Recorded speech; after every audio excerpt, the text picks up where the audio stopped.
Yeah, what's going on, family? Y'all already know what time it is. Back with another episode of Camionero Cartel. For those of us that don't speak Spanish, Camionero means truck driver. Cartel is a band, group, or a team of people that work together nationally and internationally in order to gain power, wealth, and influence. All right, now, this episode, Cartel, we're going to get into what happened with my roommate. One of the subscribers has officially asked me, what happened with your roommate? You were talking about this event or this action that you took against him in the past video where I was talking about getting a room down in Albany, Georgia. All right, so check this out. When I was down in Albany, Georgia at the university, initially I was staying in the dorm room, all right? As you all know who have any college experience dealing with dorms, sometimes we get paired up with people that we may not get along with. All right, now in my situation, my roommate happened to be from Atlanta as well. All right, now as an Atlanta native, I thought that we were gonna get along quite swell, but this guy was heavily involved into smoking. All right, now this guy smoked whatever. You know what I'm talking about when I say he smoked whatever. Now me, I was more on that health conscious tip, so I really wasn't on that tip, you know what I'm saying? But I didn't mind because growing up, my family was on that same tip, so I grew up seeing it, and it became a familiarity for me to see and smell those scents in the air when I was visiting family members for birthdays or holidays or just on a weekend event, going over to the house, right, at cousins or uncles or whatever have you. You know, it was a normal smell in the air. All right, so this guy would do those activities, right, which I don't have a problem with.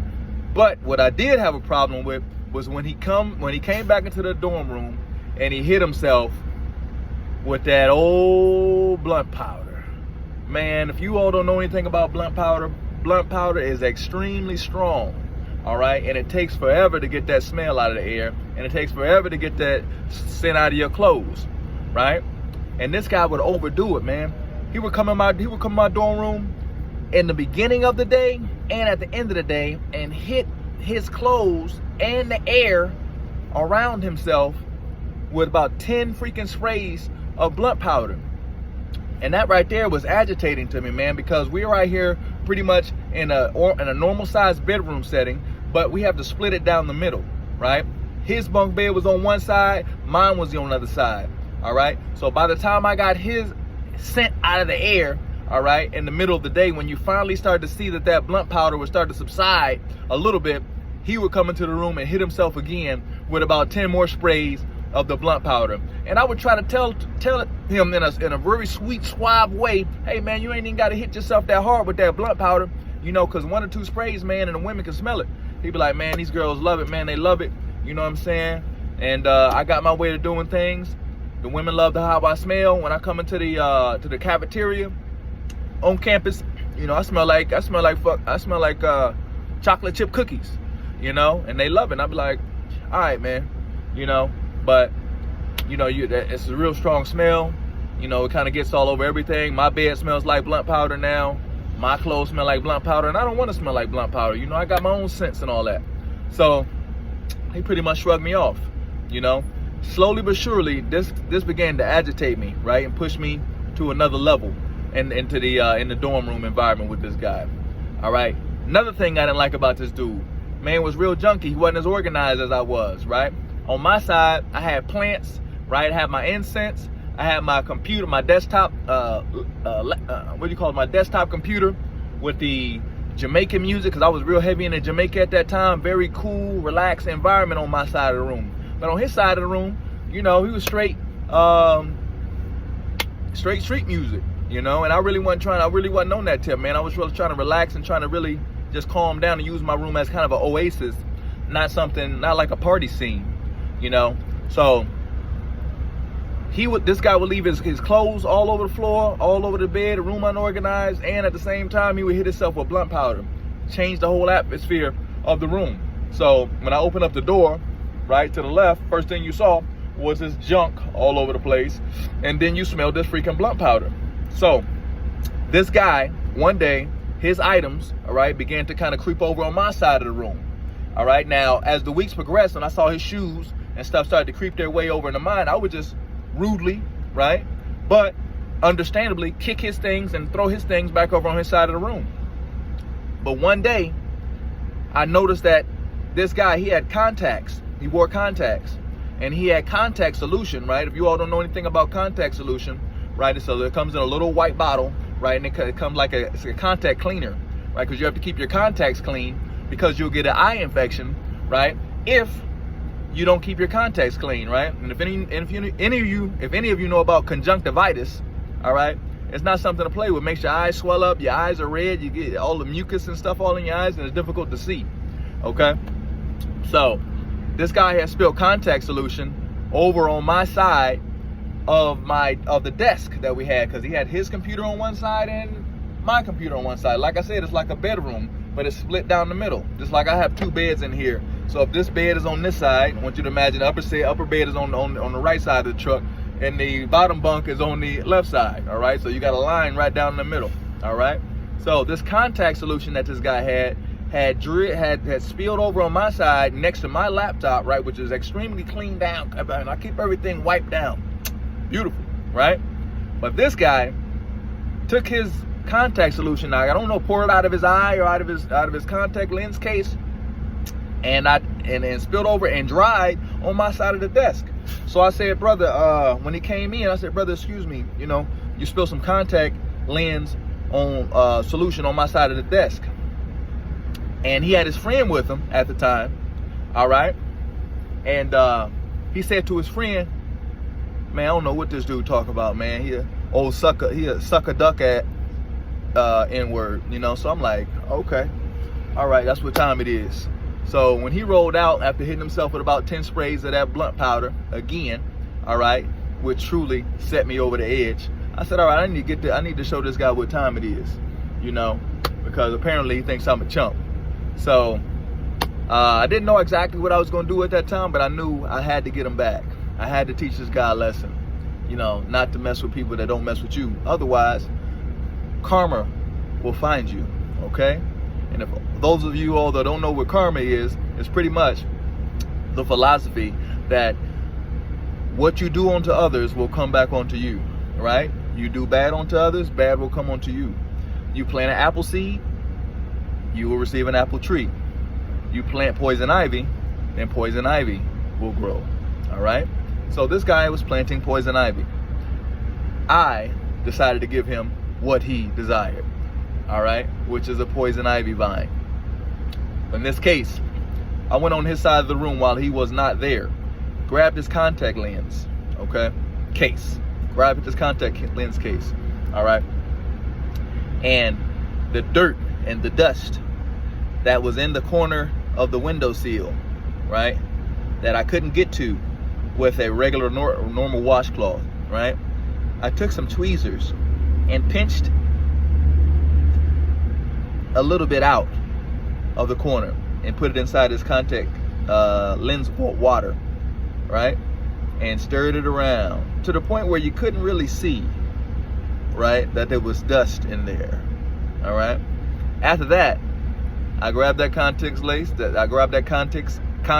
case, that same contact lens case, all right, that had the dust mixed into it from the corner windowsill, but a finite amount of dust where you couldn't really see that there was dust inside, all right. It still looked crystal clear. And then I went down to a toilet in the lower part of the dorms, all right. I went down to the men's bathroom and went inside of the bathroom where I saw, or I was on the search for, a nasty a dookie streaked toilet, okay. And that was very common, okay, because I don't know where guys have a tendency to sit on the edge of the toilet seat and not all the way on the toilet seat where your turds are actually falling down in the hole of the water, but actually they fall down on the edge, all right, of where the water begins to decline into the toilet. All right, now I found a toilet like that had those streaks. All right. And I took that contact lens case. All right. And I took the top of it. All right. Because it has a top that you screw on and a bottom part. All right. And I had gloves on, by the way. Okay. Just of all of you, I don't think I'm too nasty. I had gloves on and I took just a scoop of that dookie water and I put it in that contact lens case. All right. Now, after mixing up this lovely concoction, all right, I observed it, all right, looked up on it as well, just to make sure that no signs of foul play had taken place, all right, and I placed this back inside this guy's dorm room on this nasty desk that he had left contact lens solution poured all over the place, okay, which bled over into my side, by the way. All right, which has caused this reaction of mine. All right, and I placed it back on his side of the desk. So he came into the room that evening. All right, and he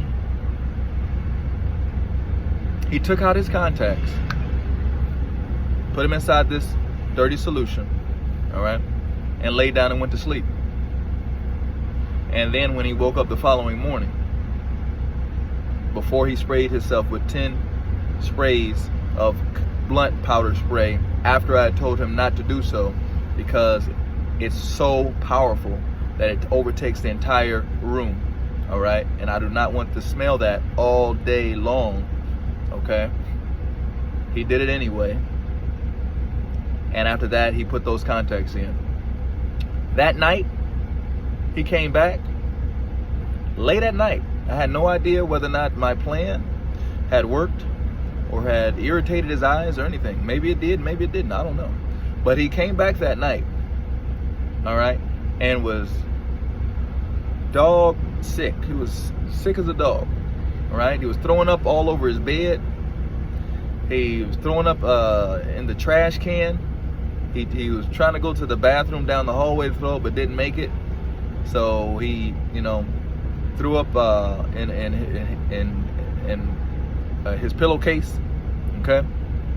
Now I don't know if this is something that happened because this guy, had drunk something, or this guy had taken something or smoked something that he shouldn't have. But I would like to have thought during that time, 20 years ago now, that what he was going through was because I had struck back in a revengeful manner, right? In order to show this guy that, hey, you don't talk to me any type of way and not expect consequences to come back and find you and karma to come back and bite you in the butt. All right? So his roommate tried to come in and knock on the door to check on him, and he said, man, don't open the door, man, don't open the door. I intentionally opened the door, all right, to let his roommate come and see him like that. Why? Not because I had to, but because he deserved it, all right? Who his roommate was today doesn't matter. Did it matter really then? No. But it was some form in order to get some type of revenge back against this guy who had disrespected me in my dorm room, all right? That's the story of what happened to my dorm roommate. And I wanted to clarify and give back to that subscriber that had asked me that question about what happened to my roommate that was in my dorm room at Albany State University 20 years ago. All right.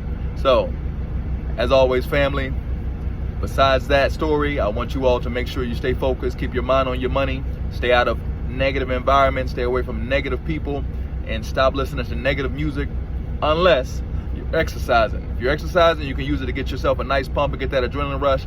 But outside, man, when you're out here focusing on bettering your life and improving your future, turn that stuff off, man, because it's just strictly there for entertainment. It's not the real world, right? And if you do make it that music your real world, there is a real place that you end up in at the end of the day, right, where you're treated like an animal, all right? and where you're locked into a cage or you're locked into a zoo, right, where you're surrounded with lions, tigers, and bears. All right. Now I'll say this: anything and everything that you've heard in this story today, all right, is absolutely true. But that doesn't mean that you should go do it. Anytime someone does something wrong to you, try to turn the other cheek. Things tend to be better for you when you do that versus trying to go out and get your revenge. Because sometimes those actions are not worth it at the end of the day for you. It can come back and bite you in the butt. All right. And today, as an older, wiser, mature man, I do apologize to my roommate if what I did had anything to do with about him throwing up and barfing all over himself that night and into the next morning. But he was very humble after that. I want to add that he was more respectful, he was more humble. He had something, I guess, something to be embarrassed about, and he was more respectful. So at the end of the day, I guess mission accomplished, right? All right, family, make sure to go get your CDL. Make sure to get your passport and make sure to get your plane ticket. All right, I want to see you on the next flight, baby. Let's make it happen. I need you on the team. Like, subscribe, and join the cartel. We see you on the next one, baby. Peace. Always love.